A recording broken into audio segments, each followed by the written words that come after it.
হঠাৎ করে পুষ্পা বাবু সিন্ডিকেটের মিটিং ডাকলো কে? রাজুদার পরে তো দিন দিন ট্রেন্ডিং থেকে বাইর হয়ে যাইতেছে, কিছুদিন পর তো আমাকে সিন্ডিকেট বন্ধ হয়ে দেবো। এই নিয়ে সিন্ডিকেটের প্রত্যেকটা মেম্বার অনেক চিন্তিত, তাই আজকে মিটিং ডাকা হয়েছে।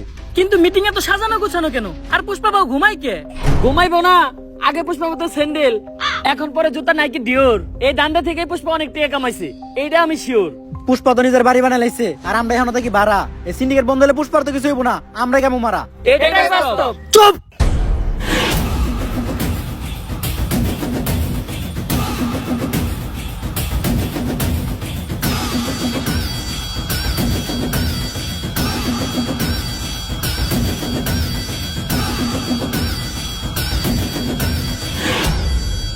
একদম চুপ। পুষ্পা বাবু যখন করবো ঘেউ, তখন সবাই চুপ থাকবো, কথা কইব না কেউ। কিন্তু বাউ গেও তো কোত্তাই করে। তুইও চুপ। এই সিন্ডিকেট বন্ধ হইলে তোরা যেমন ক্ষতিগ্রস্ত হবি, তেমন আমিও কষ্ট পামু।